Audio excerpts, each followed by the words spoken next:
Welcome, everyone. It looks like we've got some pictures and people appearing. Give it just a second for everybody to be here.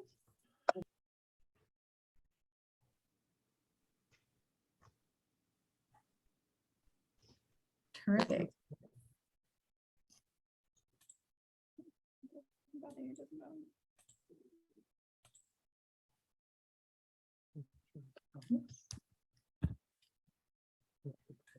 Well, we will go ahead and get started. As I said, welcome. I am Dr. Angela Seaworth, and I am on faculty with the Bush School. I've been with the Center for Nonprofits for a few years now.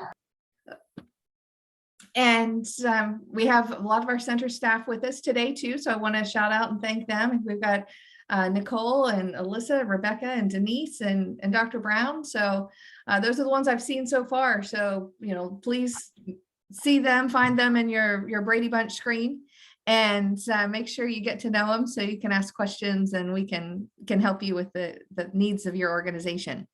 But I just wanted to say thank you so much for coming to learn more about fundraising effectiveness. We've got a fantastic panel. So I'm going to dive into our slideshow real quick, and then we're going to get back and we'll see faces again, because most of our time today is going to be in conversation, but we want to frame the conversation for you just a little bit, okay?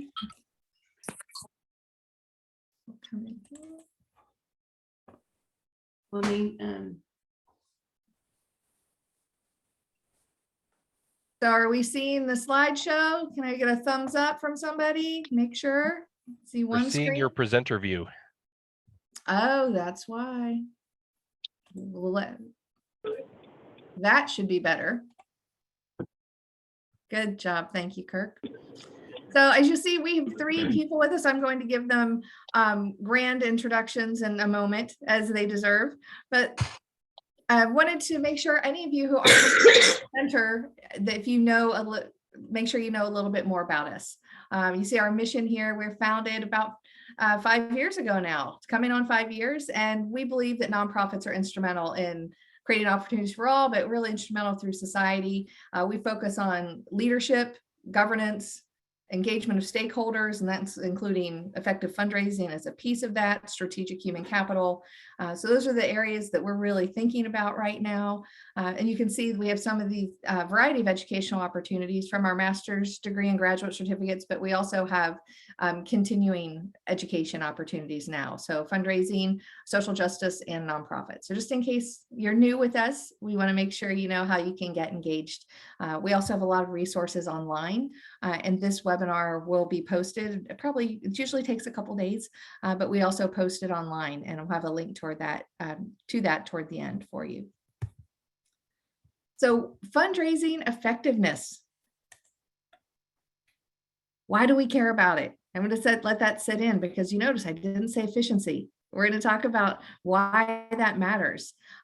We care because fundraising is not understood by the general public, as most of you who work in the field know that. And if you're an executive director joining us, it may be because you have come up through the program ranks and you're excellent at the service you provide, but all the fundraising stuff is all new. And that's absolutely common. And we love having both fundraisers and non-fundraisers come and learn about the profession. The thing about our field is we've really just developed over really since the late 80s and 90s as far as a profession and understanding nonprofit management, and specializing in the professional fundraising field. Though don't think that fundraising hasn't been going on for a while. We had consulting and fundraising back in the 1920s. We've just gotten better and specialized, and we hope that we're getting to a point now where we can help tell stories even better with the data that we have from our organization, but also so we can efficiently raise money well. And that is making sure that we're making smart decisions with how we're using our resources. So a challenge that we have is when we do raise money, certainly the public wants to make sure that we're using it wisely. That's one of the primary things that we do every day, right? We wake up and we earn the public trust with our missions and carrying those out. But with that scrutiny about using it wisely, we have a couple of very specific things that you may have heard of if you've been in the field for a bit. But they create challenges for us as fundraisers and nonprofit leaders. And I've listed them here: the overhead myth, this idea that nonprofits can operate without overhead, or it should be at such a constrained level that we can't really function. We have cost to raise a dollar. Again, it was a well-intended metric that's led to some unintended consequences. It seems rational that we might want to know how much we're spending to raise a dollar, but we also have to know how to balance the data that we have. That can't be the only driver, because having a low number there actually may mean that we're leaving a lot of money on the table. Industry standards would say we should be looking to spend around 25 cents to raise a dollar if we're going to maximize our development office efforts, meaning everything from donor acquisition all the way up to plan giving. Okay. And one of those unintended consequences from cost to raise a dollar is that organizations will try to do some creative accounting and place their fundraising expenses elsewhere. So it looks like they're not raising anything. So I always tell donors when they're asking me about this question, it's like, unless the organization you're working with has endowed their fundraising operations, which some have done things like that, or their entire operations is endowed, such as the building was, they were given a building and they have operating endowment, they're probably spending money to raise money. So we need to make sure that we try and create a space in the sector where people are happy talking about, how we're investing wisely. It's going to make us more effective overall. So there are a couple the fundamental philosophy we have is either there's fundraising effectiveness or efficiency. And we want to move toward this idea of efficiency, which is the cost to raise a dollar, this notion of we have to reduce expenses. We can't spend a lot in our fundraising, or the fundraising shop should be one of the first units that gets cut when things are tough. Instead, what we want to do is be able, within our fundraising shops, to demonstrate our effectiveness, which means we want to be able to raise more money, and we want to have the data to show how we're raising it so we can actually ask for more investment in the work that we do, which ultimately yields more money for the mission. And a group of folks that care about this deeply are members of the Fundraising Effectiveness Project. You see our homepage here.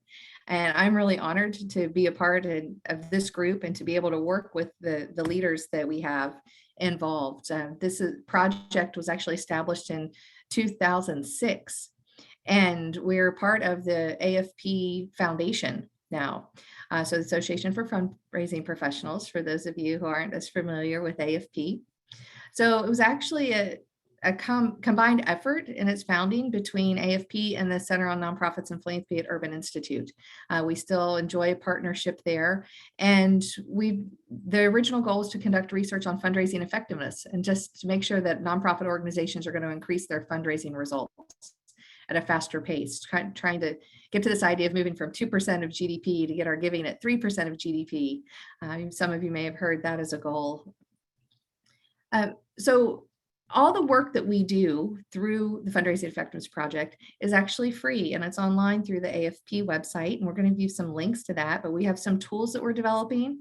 We also have a partnership with Giving Tuesday that we release quarterly data, and we have one of our specific data crunchers with us today that I'm sure you'll appreciate the insight that he's bringing.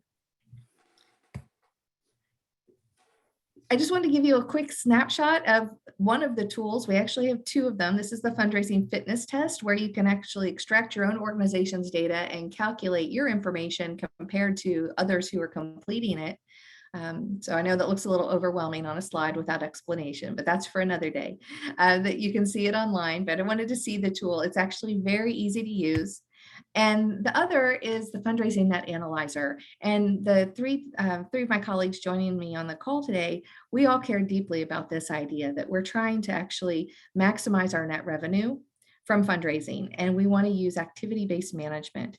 And I'll let some of them talk more about it, but essentially what we're trying to do is help improve your effectiveness whenever you're having to create budgets, request more from funders.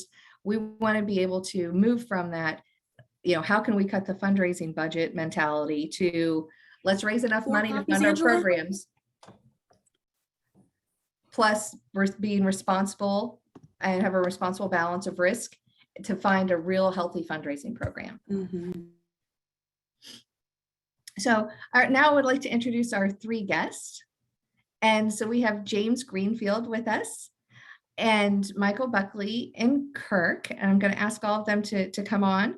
And as you do, when I introduce you, please share with us why you care about this, the metrics and the topic that we're talking about today. And we'd love to start with Jim, and I'm going to go ahead and get out of this seat so you can see all of our speakers.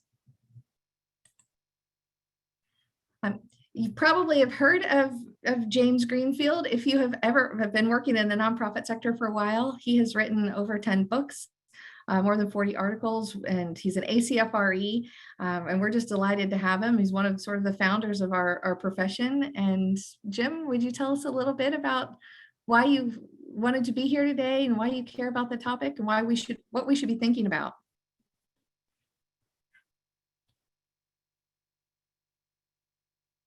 I see you're on mute.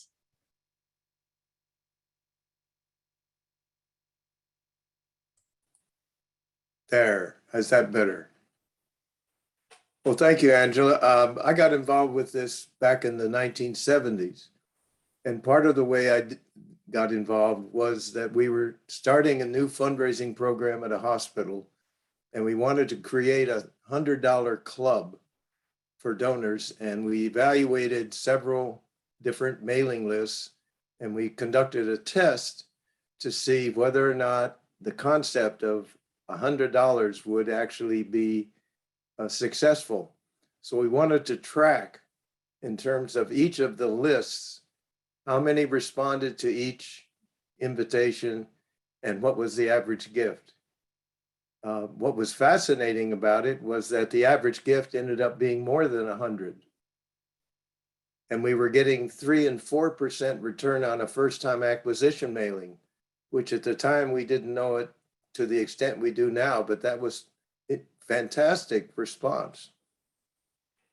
So I've always followed up with that in terms of evaluating what I'm doing and looking at different kinds of information. And a little later, we're going to talk about participation rates and gift size and donor retention. And there's a lot of intelligence that I gather from looking at the results. Absolutely. Thank you so much. And Jim has actually been with the FEP program since its inception, correct? And Yes. Has been working specifically to promote this idea of trying to use accounting and finance and understanding with our fundraising data to help us understand how much we're truly spending and how we can be most wise with our investments. So now we'll move to Michael. Mike, thank you for joining us. He's actually a consultant, has been in the field for some time and has a CFRE. And how about sharing with us a little bit about how you've come to FEP and care about this work? Thanks, Angela, and thanks to Texas A&M for the opportunity to be here this afternoon. My name is Mike Buckley, part of the team at the Colo Group, a nonprofit consulting firm.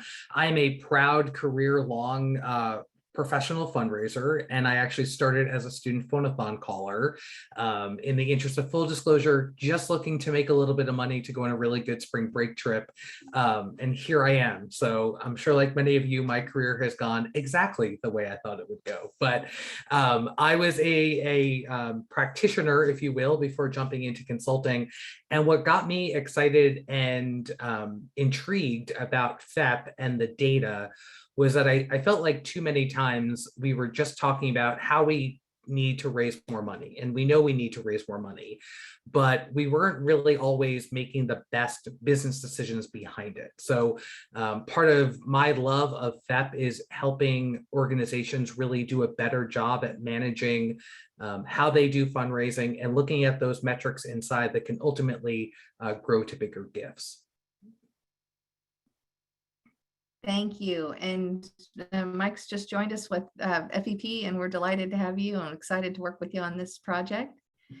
Now we come to Kirk. Last but not least, certainly, Kirk is our fundraising metrics person. He cares more about analytics than just about anybody I've talked to. A lot of these folks at FEP do, but he has a background in that and actually creates free content for us online about analytics and helping us understand what's going on in the fundraising world. Right now is with Frontier Marketing and would like to to hear why you decided to join us with FEP and work on this. And also he's from Canada. So we actually have people from out of Texas today. I should say, Jim, I believe, is calling in from Washington State. And we've got someone from New York with Mike. And well, we have now our Canadian with Kirk. So it's a little different. Normally we have people from Texas. Oh, now I'm going to have to talk with my Canadian accent, eh? We expect it. Yeah, so Angela introduced me really well, but you know, to the question of why I'm involved. So my background is in mathematics. I have a Bachelor of Mathematics, and found myself in fundraising, oddly enough, through an IT path, and ended up being a fundraiser. And so one of the things with mathematics is the importance of robustness and the importance of proving that what you are saying is true.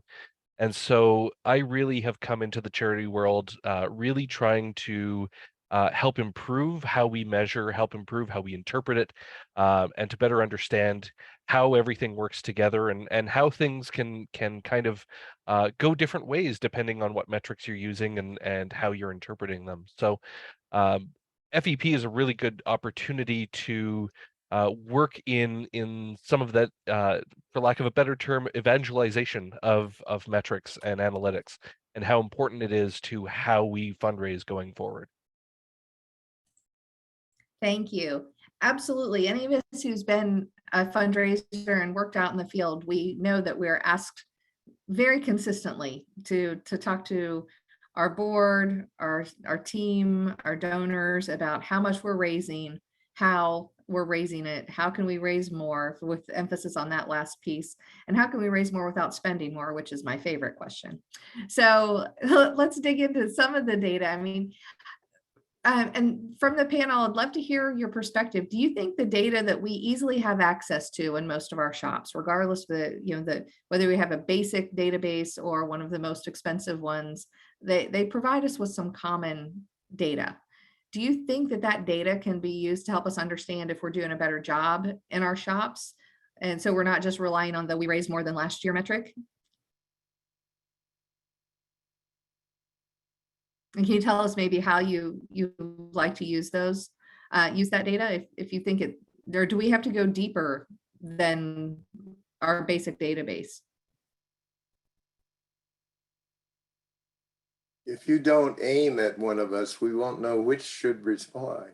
I thought I would jump in. Sorry about that. So, especially when I saw Kirk, I thought he was going to jump there. So, not to be confusing, but yes, we do think that the data we access easily can help us, and we can start with participation rate, and that's something actually I think Jim was wanting to talk with us about.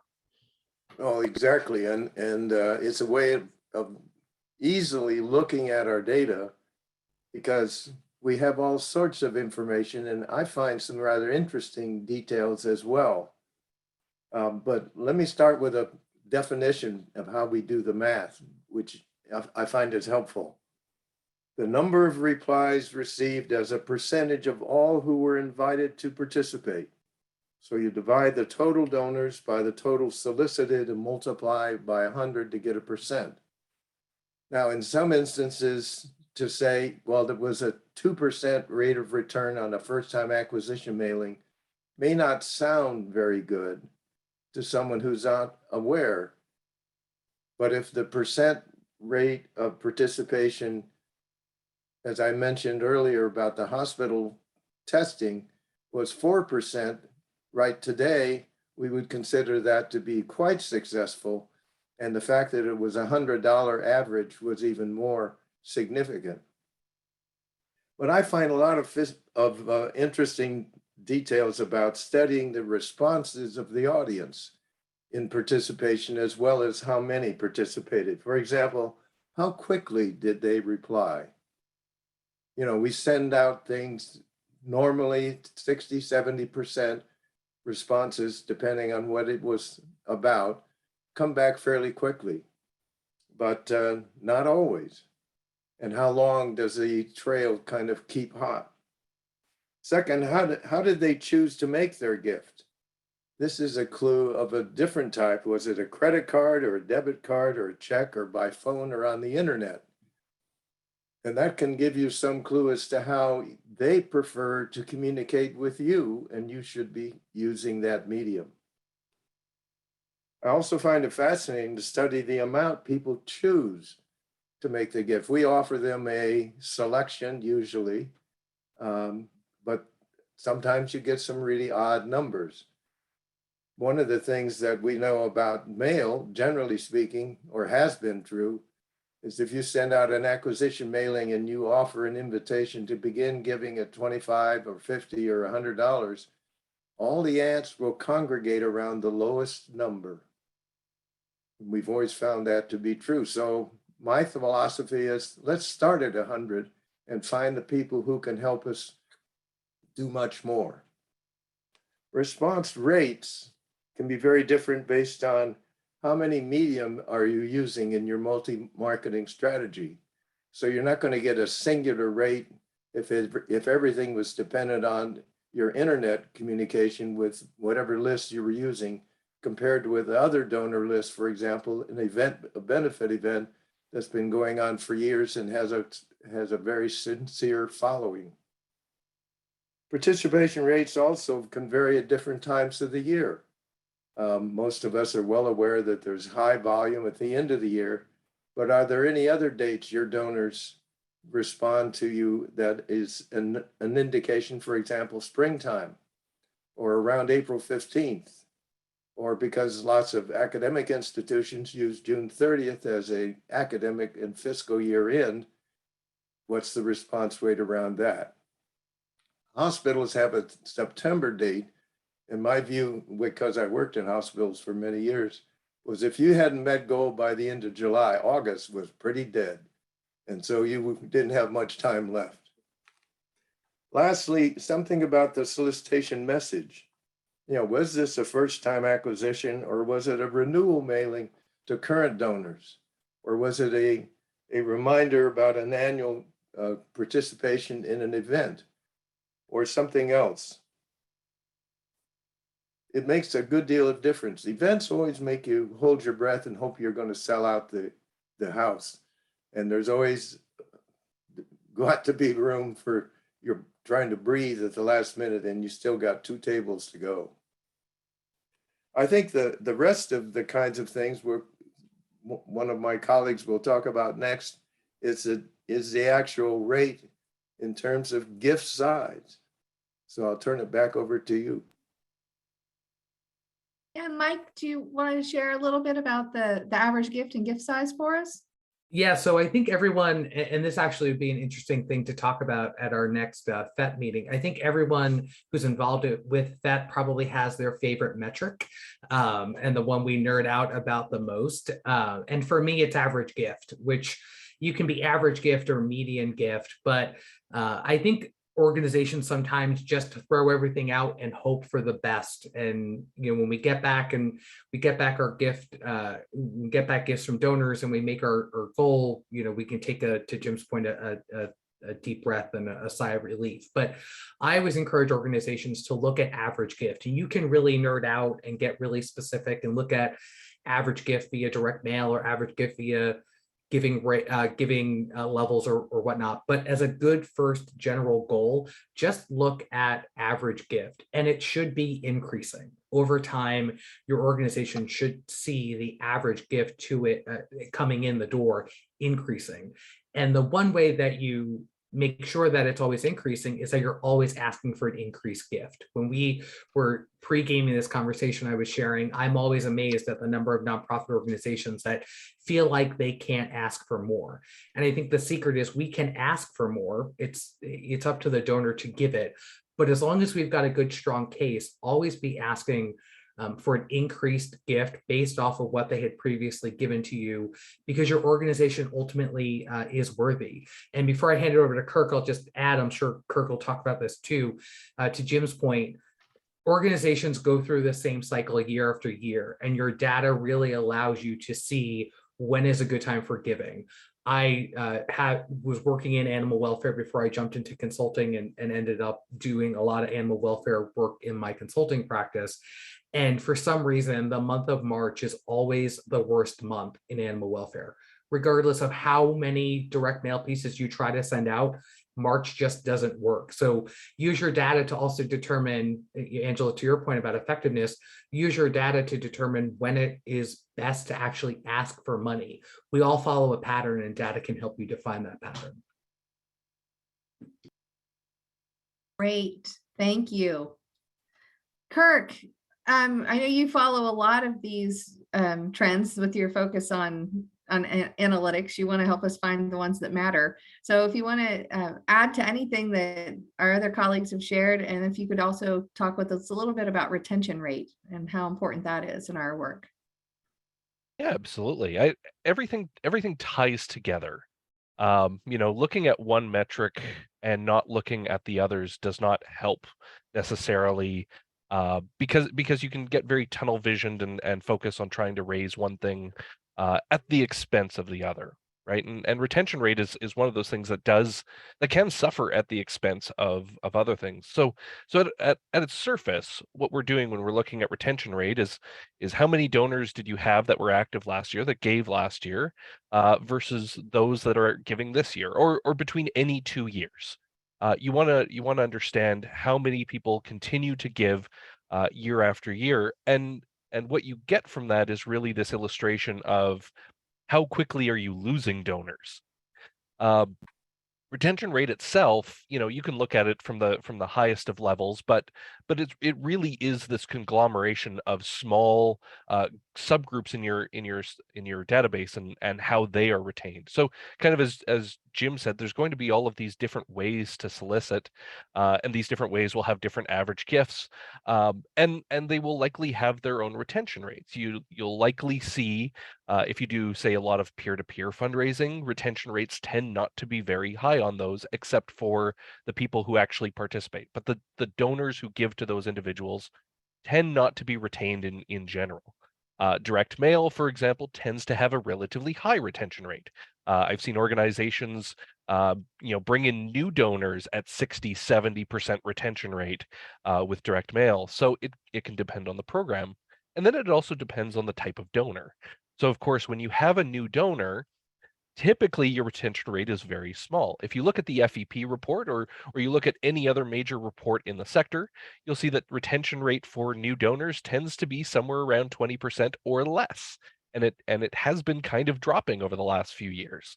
That's a really dangerous situation to be in. To think that every time you try to acquire 100 donors, only 20 of them will give again the next year, that's a scary prospect. And we know that acquisition will always be costly because you do lose a lot of donors at first, but it comes down to the average gift. It comes down to the participation rate to look at what is our long-term effectiveness with those types of things. But when if you focus too closely on retention rate, because you can, a lot of people will say that this is the most important metric, nothing else matters. The problem is, if I were to tell you, I want you to increase your retention rate overnight, the easiest thing you could do is just cut acquisition, because we know that new donor retention is really small, and we get rid of all the new donors, and suddenly our retention rate is high because we've got all of our existing donors. So it's really important to just understand that it doesn't work in a vacuum.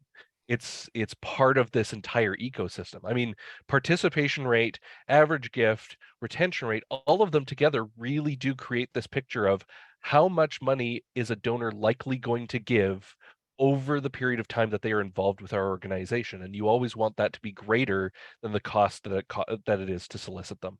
So retention rate is part of that machinery, and it really does determine what you're going to be able to do year to year. Increasing retention rate, though, that act of actually trying to increase that through better stewardship, through better communication, probably has the largest effect in terms of long-term effectiveness. The average gift you'll see raise a bit. Participation rate is always important, but if you don't retain those donors, they're not going to increase their gift year over year, and that money is not going to be able to pay for the cost of acquiring them. I hate to interrupt. This is Rebecca and Angela. We have a fire drill going here at ANIP, Fine. so we literally have to leave the building. Yeah, that's fine. Go ahead. We have it. We'll go on without you. Okay, I just wanted to Be let you careful. know. Be safe, everybody. Sorry about that. I was handling that through the chat. So please go ahead for all of us that aren't in the Bush School building right now and don't have a fire drill. I think that was a perfect time to wrap up my comments. Okay. Well, So- and I was just going to add too to what Kirk was saying about donor retention. If donor retention is easy to, it isn't easy to do, but it's an easy metric to affect. But you have to also be looking at the others to make sure you're ultimately receiving more money. So you can keep donors at the same amount they've always been doing and not outpacing inflation and actually be losing money. So it's really important to reiterate Kirk's point about how they all work together. Having a good donor retention rate is great, but if they're not giving more or you're not seeing participation continue, then there might not be so much to really be proud about. Well, and part of that challenge that I see when I'm out working with organizations, when I'm doing my capacity building work, I hear that they often don't have budgets for stewardship, and certainly not robust enough budgets. And that's one thing that we know that can help boost our retention rate is if we are, not just adequately thanking people, but actually thanking them. Maybe that's the next one. We move from efficiency to effectiveness, and we move from adequate to actual thanking. Because we have to make sure that not only do these donors understand our story, but they have to know that we care about them and that they are part of our organization once they've joined us. So Jim, what do you think about that? How have you seen the trends over time move from how we treat our donors and how we can retain them? One of the things that I've been impressed by, and I'm not sure to what extent everyone sort of thinks of it this way, is the internet has given us an avenue of communication that literally is free. I mean, we talk about the cost of doing business. I can communicate with an awful lot of people from my little office here totally without charge in the sense of each individual communication. And it's personal. Direct mail isn't always perceived as really personal, even though it's addressed to me correctly by my name and address. And it says, "Dear Jim," from someone I've never met, but still it looks personal. So I think that's one of the things in the last 20 years that's given fundraisers an opportunity to actually engage in communication with donors throughout the year. And that's one of the real keys to improving donor retention, is letting people know what you've done with the funds that they gave you and what benefit has returned to the community as an end result. And no doubt about it. Technology has certainly given us a lot of different ways to communicate, and we've saw it more than ever in the last 2 years as we've been fundraising during COVID. Short videos on our phone, donors love them, but I think it takes us being intentional. And that's part of when I talk about strategic philanthropy. We have to be intentional about these things. Some of them seem like common sense. We can figure out how much we've raised if we have an average gift and we multiply that out. But how do we really use the data? How are we really using technology to be as effective as we can be, right? And that may be if you've got 25,000 people in your donor database, that you take the time up front and invest in customizing some terrific thank you notes that go out that are truly as personalized as possible. That can go out through an email, or to go out with, to use a video to thank, a handful of folks that you aren't going to get to in person.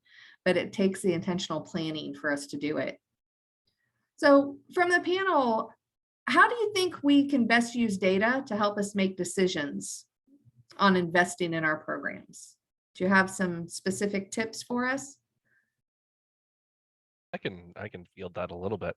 There's some metrics that you can look at, beyond even what we're talking about today, that we know as being leading metrics. Effectively, they're predicting what is going to happen. Retention rate is both. It both tells us how we did, but it gives us an idea of what we're going to do in the future. And so there's a level of, you can use things like retention rates and acquisition rates to try to determine how many donors am I going to have next year? Because if you know what your average gift is and you know how those donors are going to give, you can have a pretty decent idea of what your total received money is going to be next year, outside of maybe some abnormally large major gifts, planned gifts, that type of thing. So it can be really useful in going, how many people do I need to acquire next year in order to maintain a certain level, and what is that going to cost? And you could also use it in terms of, donor lifetime to really solicit investment. I mean, I've worked with, I've been lucky to work with a number of CFOs who I've been able to go to and say, look, if you give me, actually quite literally at one of my jobs, I went, if you give me $500,000, I will turn this into 900,000 in 4 years. And here, here's all the math behind it. But effectively, you can use that to look at how you might be able to invest and the specific areas you can invest in. If you're actually looking at what costs and returns are of particular programs, you might be able to go, look, I've got an extra $10,000. I'm going to put it over here because this is the revenue it's going to generate if I do that. So it can be really useful for planning that way. Mhm. Let me just add a quick note. Budgeting for fundraising is not a cost investment. It's actually a profit investment. I love that. Can you say that one more time for us to let it sink in for everybody? Budgeting for fundraising is not a cost decision. It's an investment in a profit decision. Absolutely. Now, So it's our Mike? job to manage the investment that's given us, called a budget, to demonstrate that we can make a profit. And in actuality, for new programs or new fundraising activities, it may take 3 years before that specific method begins to be profitable. And that's how we manage the process of different alternative methods at different times of the year, et cetera. All of this has to do with how the organization engages in not just its fundraising, but its own programs and activities.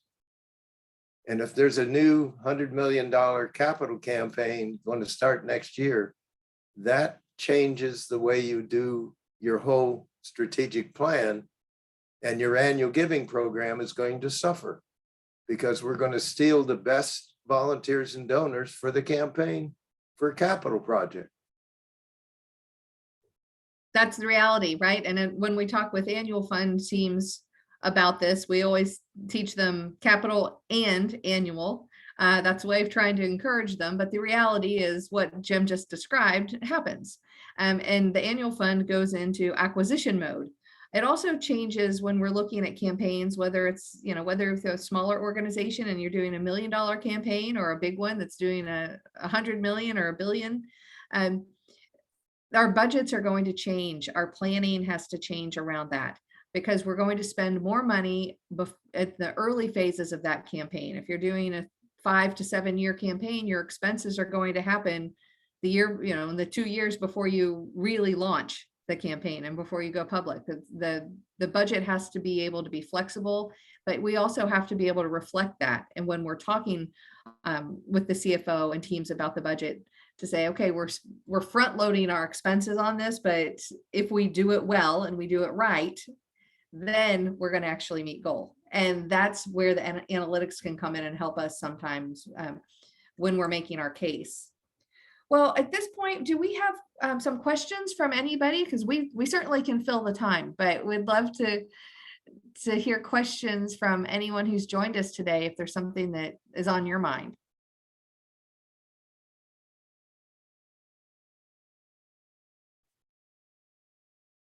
While they're pondering that, the back end of the capital campaign is now it's over and everything goes back to the annual fund. And now they're trying to restart a program that's been kind of dormant for the last couple of years. And that's more expense to get even back to the level they had before. Absolutely. We know when we stop fundraising, it takes a long time to restart. And some people learned that the hard way during COVID. Looks like maybe we had a question. Leanne, were you going to say something? I was kind of gearing up to ask a question. I had attended, I'm sorry, I'm here representing the Junior League of Bryan College Station. And I had attended a fundraising seminar that another junior league had put on. And their speaker spoke about, kind of the life cycle of an event and how you can't, just because we've done this fundraising thing for 1,000 years doesn't mean we should continue to do it for 1,000 years, and looking at like the cost effectiveness of that.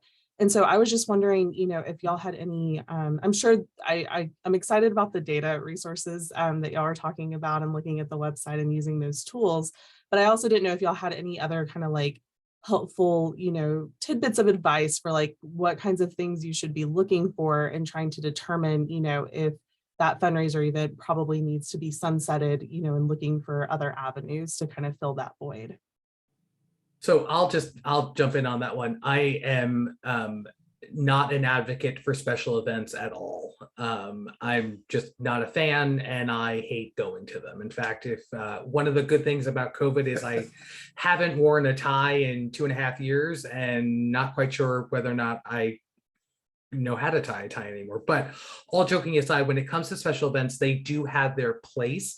I think if you can do real good donor engagement, so almost what we're talking about here, when you talk about analytical data and retention rates and all that, data, one of the things that I always ask folks when they're doing special events is, can you put a data point on donor engagement? Are you consistently seeing different people come to your event? Are you consistently seeing your board members engaging with people at the event? And are and interpret this however you need to, are the right people coming to your event? If all those questions are no, our board sits at their own table, or they don't even show up, and it's, we're begging, borrowing, and stealing to get people to your event, it's probably time to sunset it. But if you can use it as a real good donor engagement tool and get donors to interact with each other and connect with board members and really see the mission, and then engage those donors on that life cycle to get them giving to your organization either at all or at a higher level, then it's worth doing. But if it is just a frustrating thing where you're arguing back and forth about silent auction items, it might be time to let it go. Absolutely. And Leanne, when we teach fundraising, at least the way I do it, with either classes or capacity building programs, is I encourage people to use a special events maximization tool, where you actually list all the events that you're doing and then compare the things that matter to you as far as donor engagement, awareness in the community, dollars raised, volunteer time, and then how much staff time. You can actually build that out on a spreadsheet and get some quantitative numbers around it. So the numbers that are the highest, you decide that those are time to go. I think one thing to consider with special events is what are you trying to achieve with them? When it comes to any type of, and I'm going to use the term fundraising loosely when I say this part, it really comes down to, can you acquire people into your fundraising stream that you would not have acquired elsewhere? So this goes for anything like raffles, where people get some sort of value from that, even if it's a draw. Are people looking at giving philanthropic gifts? Do people want to be at events? Are they socialites? They regale in that.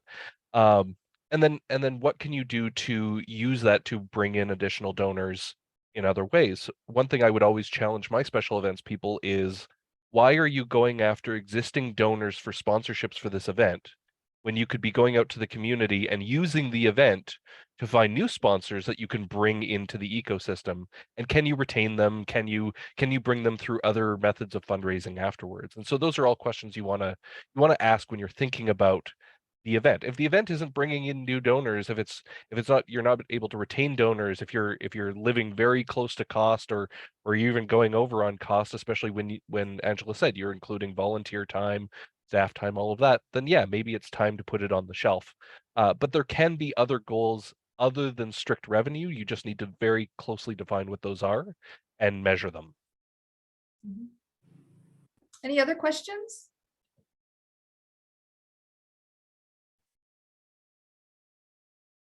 Angela, can I just go back to, we were talking about other metrics that I wanted to be sure to quickly point out. I really recommend, especially this time of year, that we start to look at donor frequency. Donors who are giving more than just once. We talked about participation, average gift, and retention, and all those are great, but also look at frequency of giving. It somewhat is worrisome to me that we are still in this annual fund situation where we send out a mailing in January. If I give on January 3rd, you don't ever engage with me again, in either a solicitation or even in a stewardship way. Start thinking about asking you should be asking your donors more than once a year to make a gift. And if they're doing that, looking at those donors and really seeing who they are. As much as metrics are great and data is great and data will lead you to wherever it is you need to go, at the end of the day, fundraising is about people and making those connections. So you can also use data to look and see who's not only giving you the most money, but who is giving you most often, and really engage with those people in a really intentional way. To Jim's point about a direct mail letter from somebody he's never met. Make a phone call. I shared during my intro, I'm a proud former student phonathon caller, and everybody told me that we would be not doing phonathons anymore. Well, we still are. And if your phone rings now, it means a whole lot more. It's a whole lot more personal than getting an email or a text message. So you can use data ultimately to get you to who your donors are, who you want to get to know, and why you want to get to know them. I have a question in regards to an amount that you would recommend sending or calling with a thank you. I have a different philosophy from a couple of the organizations that I've been involved with. And is there a bottom level that you would consider not making that phone call or not sending a thank you note? I would send a note to every donor, make it as personal as possible. The capacity in our offices to automate some of this makes it easy, but it's very important. One of the statistics that Adrian Sargent has been tracking for years in his research is he does a test mailing to 50 nonprofits every year, and less than half send a thank you. Now, that's not the way to make friends. No, I think in philosophy, a postcard, and so I was curious. Yeah, a postcard is fairly simple. It's personal. Thank you. A friend of mine did basically, he said it that every donor had to be called and thanked at least once a year, and they just randomly assigned the donors. It wasn't, oh, this is my donor. I don't like that at all. But they randomly assigned them, and people called. Well, wouldn't you know, one person didn't make their calls. And it ended up being a perfect test, because that person's random set of donors gave far less. They were retained far less. They gave less money than anybody else that was thanked. I once heard a fundraiser say that the most effective group of fundraisers at your organization is stewardship, and so invest in it. Well said. I've actually had that situation when I was helping a client. Actually had a Bush School intern working with me, and said, okay, none of them have been thanked before. First thing we have to do is start calling and thanking these people. And we saw incredible retention, but a huge jump in the number of donors giving at the $100 level. But my favorite comment of all the 25 years I've been doing all this work and in fundraising was one of the donors increased his gift so significantly. When I called to thank him, I inquired, what inspired you to give so much more? And he said, frankly, because it seems like you guys are trying a lot harder. So I don't think I'll ever forget that comment. But he said, I've been giving to this organization for ages, and the last year things are more professional. People are thanking me. I'm getting a thank you note, a thank you email. I'm getting a call. The messages are right. And I want to invest in whatever you're doing in that program because I want more people to give to. That was a really interesting insight. Any other? We have room for maybe one more question that the panel could address if you have any.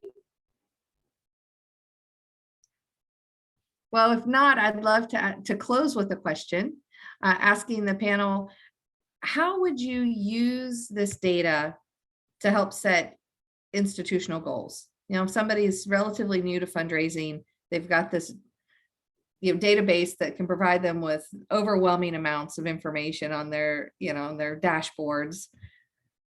What should they look at? It's not a goal that's some sort of automatic. It depends on what the money's for, where the organization is in its relationship with the community. So that can change dramatically from year to year, depending on what the priorities of the organization are. Here's an example. The gymnasium burned down last night. We're going to have to replace that as a priority over the next 12 months. Absolutely. Everybody on deck, everybody help out.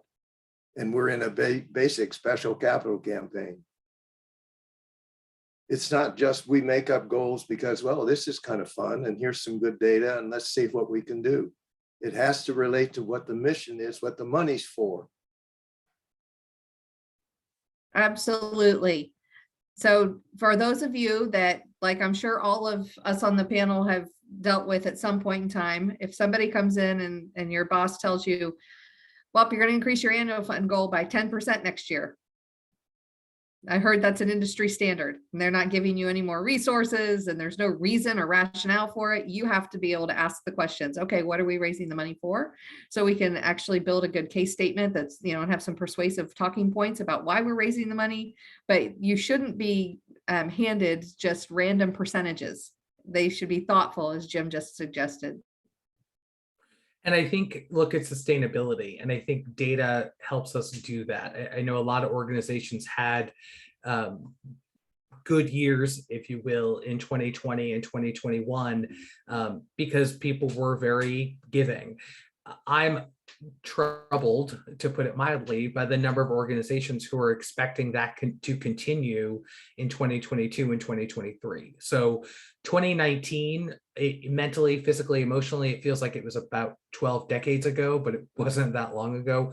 Look at your 2019 numbers and use those to predict where you're going to go in 2023 or even 2022 as we begin to wrap it up. A lot of CFOs I've had conversations with have been saying, oh, the fundraising office is doing great. They're going to keep doing it. It's not sustainable. So look at data from 2014 through 2019, look at retention rates, average gift, number of donors, participation, all the good things we've talked about, and use those numbers to really determine and really benchmark your organization going forward. Really, you need a good relationship with the people who are controlling how much money you have to spend. And that's going to take time. But in the end, your goal, as Jim said, it's about what you are fundraising for. If you know you need 2 million more net, you should be having a frank and honest conversation with whoever holds those purse strings with, okay, if we need 2 million net, it's going to cost us 800,000 in order to generate 2 million. So we're going to need like even more than that.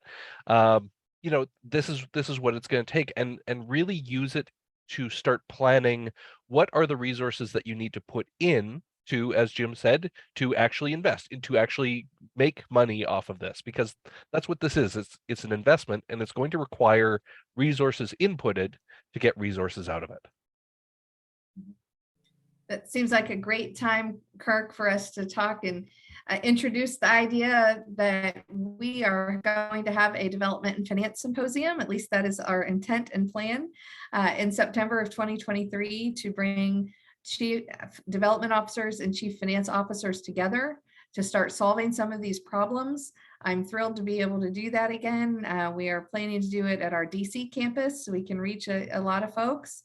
And we're going to continue diving into all these questions and many more. And wanted to make sure that you all see that we have some resources, because as I mentioned, this presentation will be on our Center for Nonprofit and Philanthropy's website at the Bush School. You'll be able to download it. But we have some resources from some links to the Fundraising Effectiveness Project that gives you both the fitness test and the analyzer.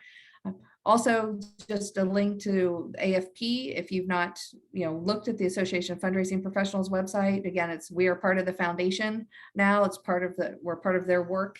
So we're grateful to everyone who supports that and allows us to keep working. And I've also given some links for Giving USA and Giving Tuesday. Those are organizations that we partner with, and our partnerships continue to evolve with both of those organizations.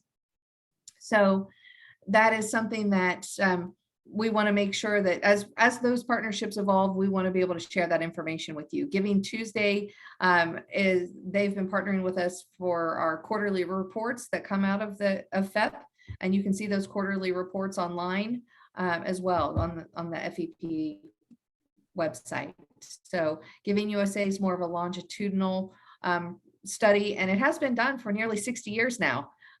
So it was started by a bunch of fundraising consultants, and of course, as they're trying to find out how they can better serve their clients. So, Giving USA has data, but their data is different. Ours is quarterly, where theirs is 6 months after the year's ended. So it's, as I talk about data, when I visit with folks, they understand the kind of data that you have and know how to apply it wisely. And most importantly, don't get caught up in it.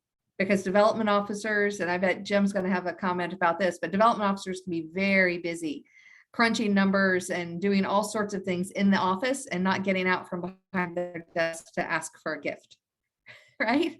I assumed Jim's had to coach quite a few fundraisers over the last few decades on actually doing the ask. We do a lot of planning, but don't let the data distract us. Is that fair? That's what everybody does on Friday afternoon, goes home. No, I'm still in the office crunching numbers.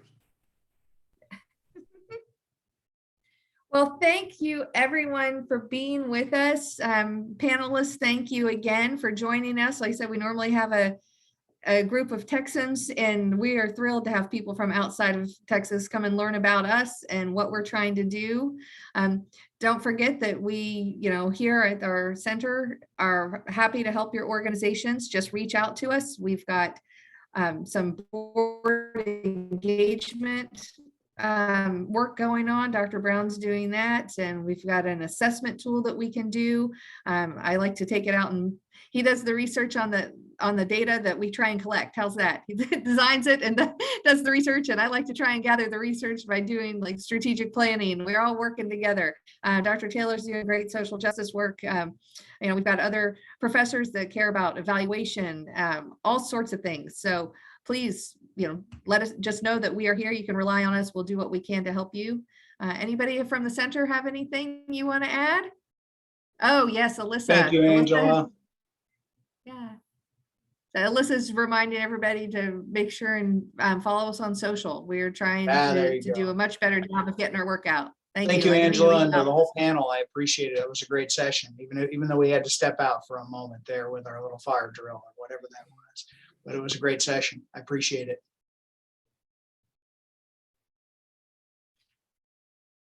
All right. Thank you very much. We'll see you next time. I think next we have, is it Nicole coming up next with a research program? Yeah, that's right. I think she does have some folks from the state of Texas. That's true. So that will be next month. So look on our social. We'll have another webinar. We've got 2 more this semester. Yes, October 20th at lunch. We'll see you at the same time.